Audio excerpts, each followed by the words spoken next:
Hello everyone, welcome to concept of chemistry. आज इस video में हम डिस्कस करेंगे डायपोल मोमेंट। डायपोल मोमेंट क्या होता है, इसको कैसे किसी भी मॉलिक्यूल में हम डायपोल मोमेंट कैसे कैलकुलेट करते हैं, application of dipole moment, application क्या है डायपोल मोमेंट का उसको देखेंगे। तो dipole moment is a vector quantity which measure a bond polarity, in other word the extent of polarity. Moment, dipole moment, Pauling introduced the concept of dipole moment. Dipole moment का concept, Pauling dipole moment का concept introduce किए थे।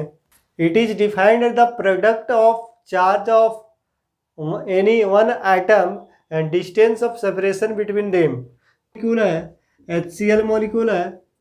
अगर HCl molecule है, इसका electronegativity difference होने की वजह से जो क्लोरीन है शेयर्ड इलेक्ट्रॉन है उसको अपने तरफ अट्रैक्ट, इलेक्ट्रोनेगेटिविटी हाई होने की वजह से ये इलेक्ट्रॉन क्लाउड को अपने तरफ खींच लेता है और इसमें डेल्टा नेगेटिव और इसमें डेल्टा पॉजिटिव है। ये वेक्टर क्वांटिटी है, वेक्टर क्वांटिटी, वेक्टर क्वांटिटी।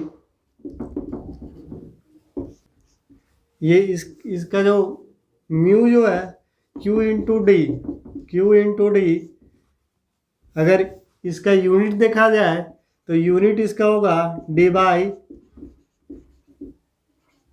और एसआई यूनिट इसका, एसआई यूनिट डायपोल मोमेंट का SI unit 1D equal to 1 into 10⁻⁻18 electrostatic unit, और इसको लिख सकते हैं 3.335 इंटू 10⁻30 कूलम मीटर। HCl का डायपोल मोमेंट, HCl का dipole moment 1.03 into 10⁻18 ESU centimetre, इसको लिख सकते हैं 103D। तो ये एक वेक्टर क्वांटिटी है। तो वेक्टर क्वांटिटी को ऐड करने के लिए अगर दो डायपोल है, ये μ1 है और ये μ2 है, तो इसका म्यू नेट निकालने के लिए, म्यू नेट निकालने के लिए μ1 का स्क्वायर प्लस μ2 का square plus μ1 μ2 cos theta under root. तो ये magnitude of dipole moment, net dipole moment निकालने का फॉर्मूला है। अगर ये वेक्टर क्वांटिटी है तो इसका डायरेक्शन होता है वेक्टर मोमेंट। डायपोल मोमेंट अगर वेक्टर क्वांटिटी है तो उसका डायरेक्शन होता है, तो इसका डायरेक्शन डायपोल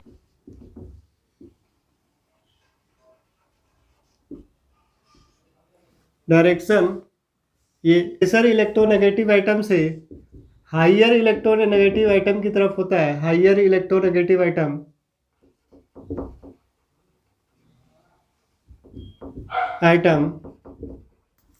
या फिर पॉजिटिव एंड से नेगेटिव एंड की तरफ, एंड सेंट्रल आइटम से लोन पेयर की ओर होता है इसका डायरेक्शन, सेंट्रल आइटम से लोन पेयर की ओर।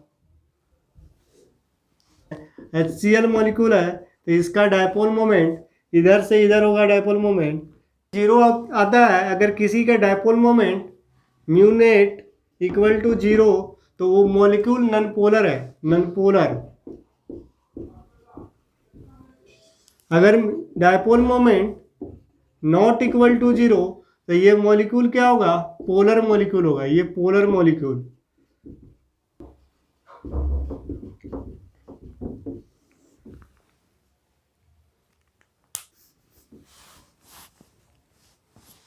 एक इम्पोर्टेंट पॉइंट, रेगुलर ज्योमेट्री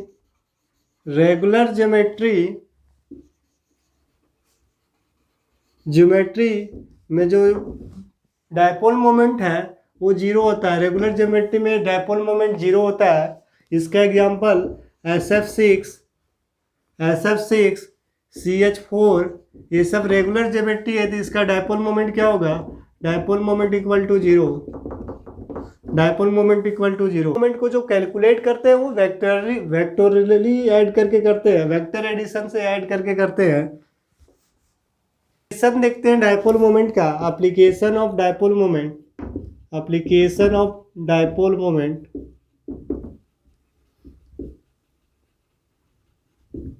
तो पहला एप्लीकेशन है to determine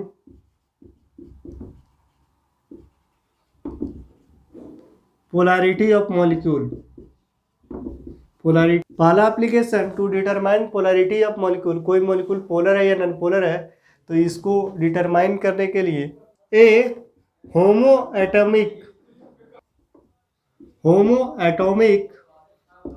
molecule,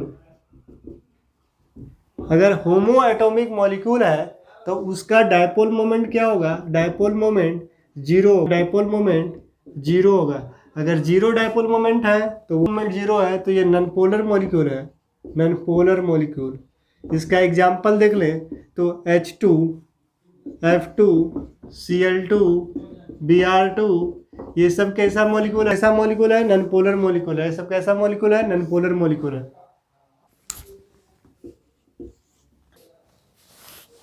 B, molecules have polar bond but dipole moment zero,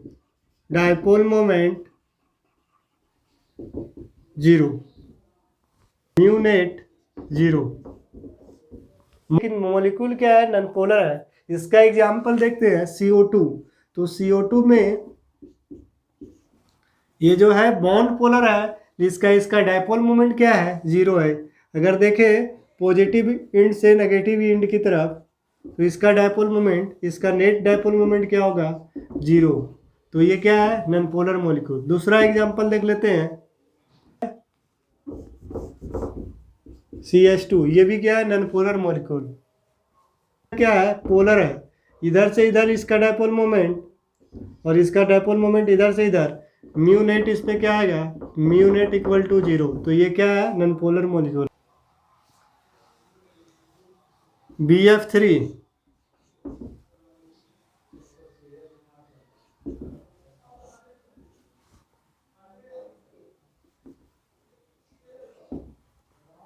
इसका डायपोल मोमेंट इधर, इसका डायपोल मोमेंट इधर, इसका डायपोल मोमेंट इधर। तो 3 इक्वल वेक्टर 120 डिग्री पे रहता है तो उसका म्यू ने, उसका जो रिजल्टेंट होता है वो जीरो होता है। ये भी मॉलिक्यूल क्या है, नॉन पोलर मॉलिक्यूल है, ये भी नॉन पोलर है।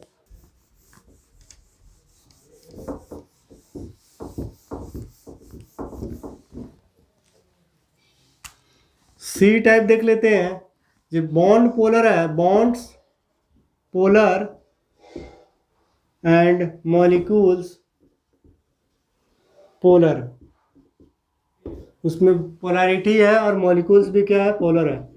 HCl, इसका डायपोल मोमेंट होगा, इसका डायपोल मोमेंट इधर होगा, इसका dipole moment not equal to zero होगा तो ये पोलर मॉलिक्यूल है। 3 NF3, पहला NF3, दूसरा SO2, third SO3, fourth XgF2, XgF6, 6 PCl5। तो NF3 है तो इसका डायपोल मोमेंट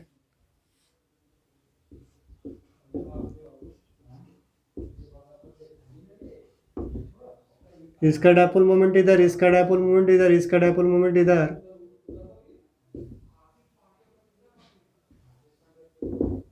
और इसका डायपोल मोमेंट इधर। तो इसका म्यू नेट क्या होगा, कुछ ना कुछ होगा।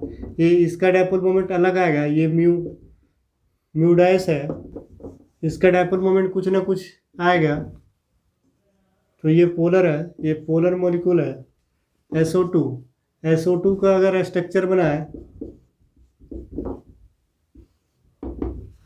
तो ये इसका डायपोल मोमेंट इधर, इसका डायपोल मोमेंट इधर और इसका डायपोल मोमेंट इधर, तो ये भी मॉलिक्यूल क्या है, पोलर मॉलिक्यूल है, ये भी पोलर मॉलिक्यूल है, पोलर।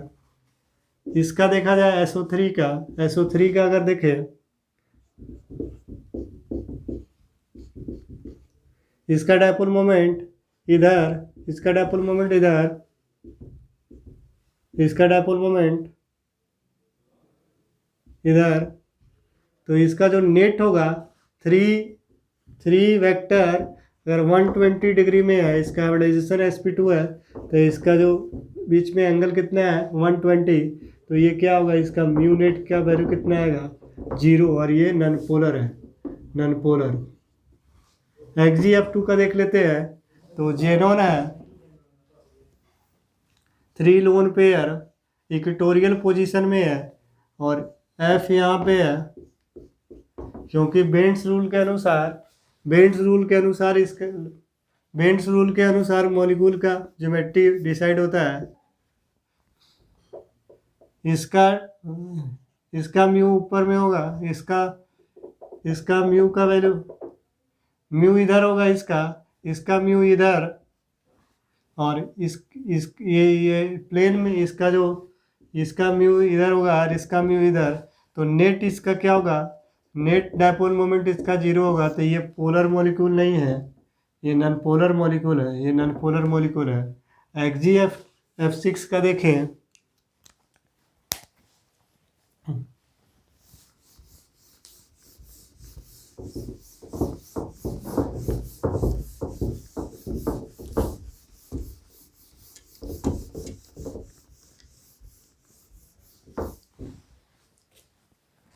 XgF6 का देखें, XgF6 का, तो XgF6 का देखें, तो जेनॉन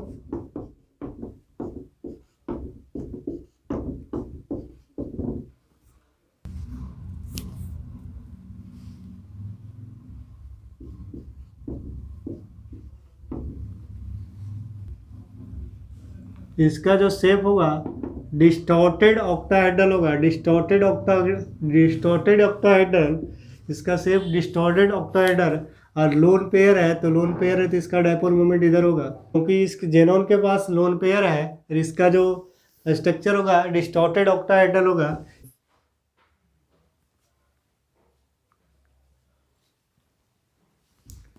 PCl5 तो PCl5 का स्ट्रक्चर Cl, तो इसका रिजल्टेंट इधर होगा, इसका डायपोल मोमेंट इधर, इसका डायपोल मोमेंट इधर, इसका डायपोल मोमेंट इधर, और इसका डायपोल मोमेंट इधर, और इसका डायपोल मोमेंट इधर, इसका डायपोल मोमेंट इधर, तो इसका जो नेट डायपोल मोमेंट है, इसका नेट डायपोल मोमेंट 0 होगा, क्योंकि ये कैंसिल कर देगा, ये इसका डायपोल मोमेंट इधर आएगा रिजल्टेंट, ये इसको कैंसिल करेगा, ये इसको कैंसिल करेगा, तो इसका नेट डायपोल मोमेंट 0 आएगा।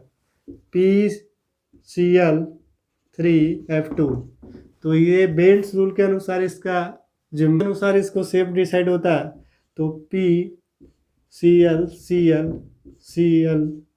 और जो हायर इलेक्ट्रोनेगेटिव वाला आइटम है वो एक्सियल पोजीशन में रहता है, इसका डायपोल मोमेंट इधर, इसका डायपोल मोमेंट इधर, इसका डायपोल मोमेंट इधर, इसका डायपोल मोमेंट इधर, और इसका डायपोल मोमेंट इधर, इसका भी नेट के डायपोल मोमेंट क्या होगा 0 होगा, तो ये भी मॉलिक्यूल क्या है, ये भी मॉलिक्यूल क्या है, नॉन पोलर, ये भी नॉन पोलर है, ये भी नॉन पोलर है। नेक्स्ट BrF3, तो ये मॉलिक्यूल में ब्रोमीन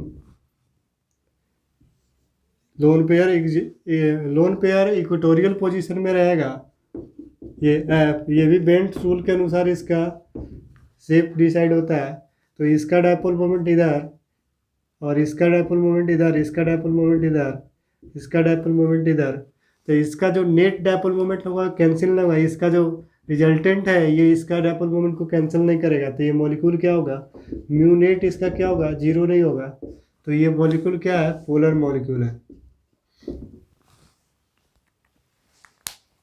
मोमेंट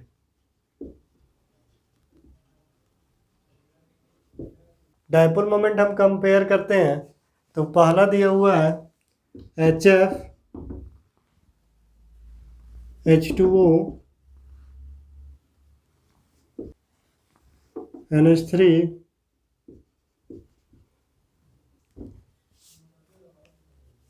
पहला दिया हुआ है HF H2O और NH3 का डायपोल मोमेंट हमको कंपेयर करना है। तो इसका जो ऑर्डर होगा ये होगा इसका ऑर्डर, क्योंकि यहाँ पे डायपोल मोमेंट में Q इंटू डी होता है, तो यहाँ पे इलेक्ट्रोनेगेटिविटी फ्लोरीन का ज़्यादा है तो इसका चार्ज ज़्यादा है, तो चार्ज ज़्यादा है तो सबसे ज़्यादा डायपोल मोमेंट इसका होगा। उसके बाद सेकेंड केस देखते हैं, H3F CH3Cl और CH3Br और CH3I। तो ये चार में देखते हैं जो डायपोल मोमेंट सबसे ज़्यादा किसका है, तो सबसे ज़्यादा इसका है, सबसे ज़्यादा होगा CH3Cl, क्योंकि इसमें इसका जो इसके अनुसार इसका चार्ज ज़्यादा है, लेकिन इसके बीच में इंटरन्यूक्लियर जो डिस्टेंस होता है Q इंटू डी, तो डिस्टेंस बिटवीन टू एटम्स ये क्या है, बहुत कम है। तो ये इधर से तो ये सबसे ज़्यादा लग रहा है, और अगर डिस्टेंस से देखें तो सबसे ज़्यादा ये, तो सबसे ज़्यादा जो ऑर्डर होगा CH3Cl का होगा, उसके बाद जो ऑर्डर होगा CH3F, उसके बाद CH3Br, फिर CH3I, तो ये ऑर्डर होगा, ये ऑर्डर होगा।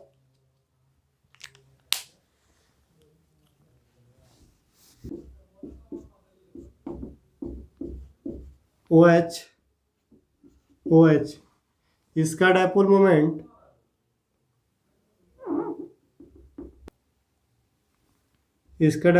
इधर होगा और इसका डायपोल मोमेंट इधर होगा, तो इसका net dipole moment not equal to 0, इसका net dipole moment not equal to 0।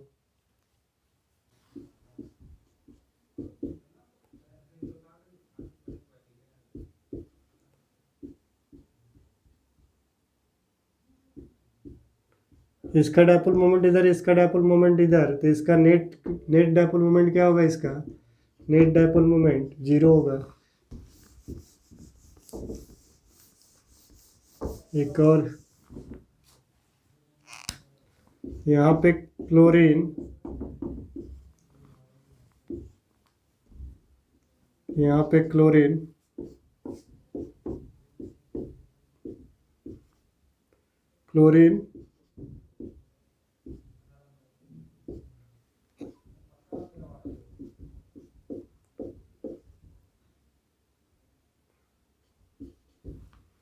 तो इसका डायपोल मोमेंट इधर, इसका डायपोल मोमेंट इधर, तो इसका नेट डायपोल मोमेंट क्या होगा, 0 होगा।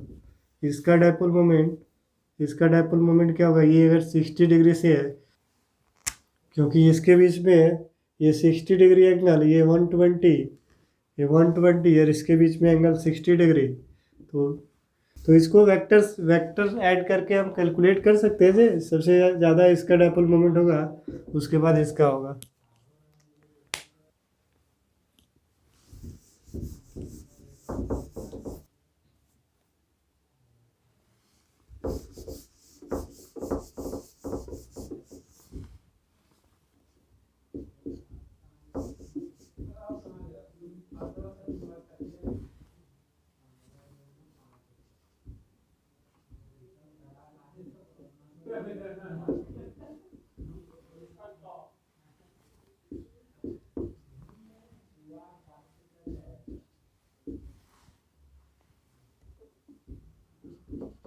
सीस का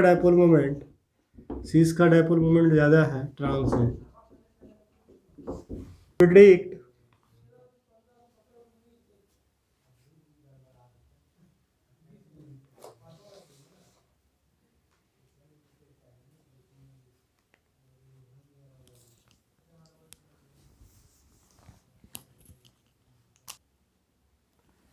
to determine ionic character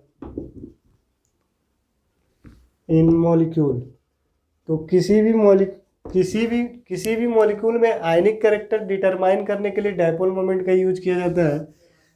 percentage ionic character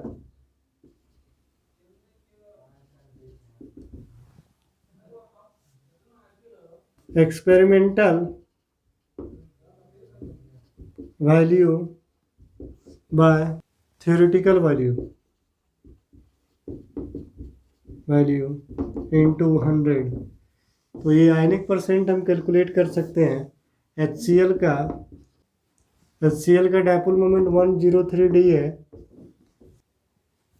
और म्यू आयनिक अगर कैलकुलेट किए तो म्यू आयनिक मेरे पास आया 4.8 इंटू 10 इसका बॉन्ड लेंथ 1275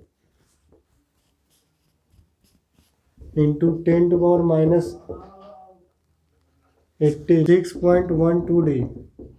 तो इसको हम कैलकुलेट कर सकते हैं 103/6.2 इंटू 100 तो 16.82%। तो किसी मॉलिक्यूल का हम आयनिक करैक्टर हम कैलकुलेट कर सकते हैं। थर्ड है शेप ऑफ मॉलिक्यूल। तो किसी भी मॉलिक्यूल को शेप को प्रिडिक्ट करने के लिए डायपोल मोमेंट का यूज किया जाता है। जैसे BeCl2 अगर है तो इसका शेप क्या होगा, और H2O है, ये भी इसमें भी 2 बॉन्ड है, इसमें भी 2 बॉन्ड है। तो अगर इसका डायपोल मोमेंट 0 आ रहा है, इसका नेट डायपोल मोमेंट क्या आ रहा है, BeCl2 का नेट डायपोल मोमेंट 0 आ रहा है, तो ये मॉलिक्यूल क्या होगा, ये मॉलिक्यूल लीनियर होगा। और इस केस में H2O है तो इसका डायपोल मोमेंट इधर, इसका डायपोल मोमेंट इधर और इसका डायपोल मोमेंट इधर, और लोन पेयर की तरफ डायपोल मोमेंट होता है, इसका डायपोल मोमेंट इधर। तो इसका जो म्यू नेट जो है ये नॉट इक्वल टू 0, और ये मॉलिक्यूल पोलर है और इसका जो शेप जो है बेंट शेप है। तो किसी भी मॉलिक्यूल को शेप को भी डायपोल मोमेंट अफेक्ट करता है।